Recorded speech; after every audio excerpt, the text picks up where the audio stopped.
What's up, guys? I want to talk about my experience with self-forgiveness, and I guess that ties directly into self-pity.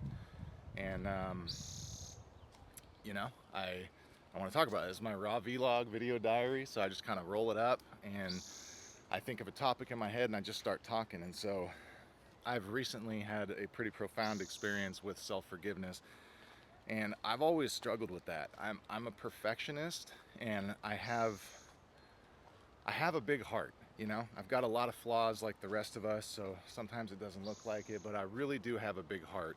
And when I fall short and I let someone down or I hurt someone or, something like that, it sucks. Like, it weighs on me. Or if I'm too short with the kids and I'm, disciplining them too hard and stuff, like I'll beat the hell out of myself for years over one interaction with someone or my kids. And then I'll go back and apologize and they're like, dude, I haven't thought about that since. Like, they look at me like, you're crazy, man. You gotta let that go. And so, sorry about the armpit shot there.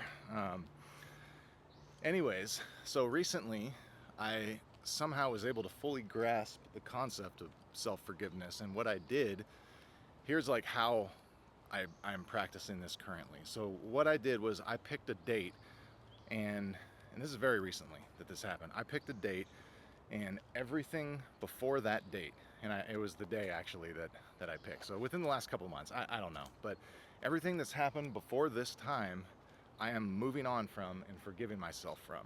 And I am not going to have any morbid reflection. I'm not going to beat myself up. I'm not going to make decisions based on how those memories feel. And so anytime, and then it was shocking. Once I firmly decided to do that, thoughts would come up and I'd say, nope, we already agreed. That's already resolved. You forgave yourself for it. It's time to move on. And that's what I've been doing. And it is very shocking how many times a day these thoughts are coming up to try to weigh me down. Hey, you remember when you did this? You're a piece of shit. You want to think about it?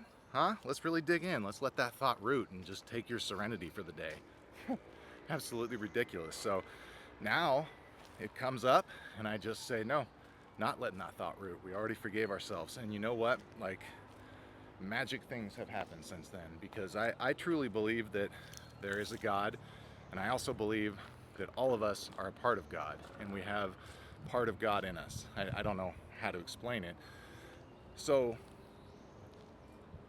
being truly born again, like, you have to forgive yourself. That in a way is divine forgiveness. If you've got a piece of God in you, you're letting God forgive you by forgiving yourself. And you're also opening up the divine communication method, however you talk to God. I can speak for myself. It was blocked, beating myself up and not having this self-forgiveness. And so that's been really cool, because now my prayers are more relaxed, and I don't pray in a formal sense where I sit on my hands and knees and I put my hands together and I use audible words. It's more of present moment prayer, and enjoying things and experiencing gratitude for where I know the evidence of God is in my life. But anyways, like, it also has removed something else I've struggled with, which is self-pity. And I really struggle with that. I didn't know for a long time, and that's embarrassing to admit, because self-pity is pretty filthy. Anyone who's around you and been exposed to it, they need a shower after. It's a gnarly thing, and it prevents growth. It keeps you in a morbid sense of guilt, shame, remorse when you have self-pity. And it also keeps you a victim. And the biggest thing is you're trapped. You cannot grow with self-pity. And so I've said this before, but this is a really big concept, because I think a lot of our society is geared towards making people feel sorry for themselves. Social media does it. Entitlement culture. It's not a natural part of society, but maybe it's a natural human tendency. I don't know. But whatever's going on, there's a lot of that, and you're really stuck, because if you're experiencing self-pity, there's nothing to fix. You can't work on any of your problems because you're a victim. You're not the solution. And if you can't look at yourself as the problem in all situations, you can't work on anything, because you can't rely on outside sources, people, places, and things to act a certain way for you to feel okay.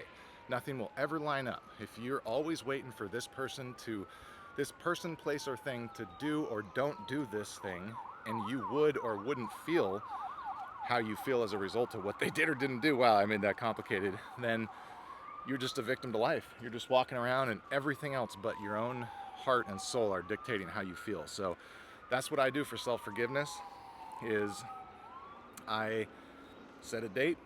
Anything that's happened before that date, I don't let root. When it comes in, like, hey, you remember this memory, when you were a super dick or whatever it was? And then another thing is, like, I keep moving that goalpost forward. So, like, if I make a mistake, I just say, okay, hey, you made a mistake. Here's the new goalpost where anything before this, you don't think about self-pity. Or, I'm sorry, you don't have to feel like crap. And so I make a mistake, I forgive myself, and I move on. And it is making it much easier to change my behavior, because I didn't know how much it was actually preventing me from being the person I wanted to be by beating myself up. I thought it was helping me. Like, yeah, you need to feel bad. You did a bad thing, whatever that was. And that's not the case. So you got to love yourself. You got to love yourself to love others. You got to love yourself to let God love you. I mean, whatever your beliefs are, he's always there. He's always loving. I'm not a religious person, but I do believe in God, and I do believe he's in all of us, and I do believe that we access him through this instrument, this biological machine that he gave us. But you have to keep it in tune. You have to take care of it physically, you have to take care of it mentally, and you have to take care of it spiritually. And if you do all those things, you can talk directly to God. You don't need to go through a church. You don't need to go through some specific ritual. And that's not meant to offend people, man. I'm sorry if that did. Don't let that distract. So I'm gonna wrap it up for now, but I'm in my happy place, the river, and I'd live here if I could. And there are people that live here. It's actually quite unfortunate. I'm in California, and there's a homeless crisis, and I help as many as I can, when it feels right, but it's pretty rough. So can't feel sorry for everybody, can't help everybody, and there's only so much compassion and empathy to go around before it starts taking from the need to take care of people, or the requirement to take care of people in my immediate family. All right, I'm ranting. You guys have a good day. I love you all.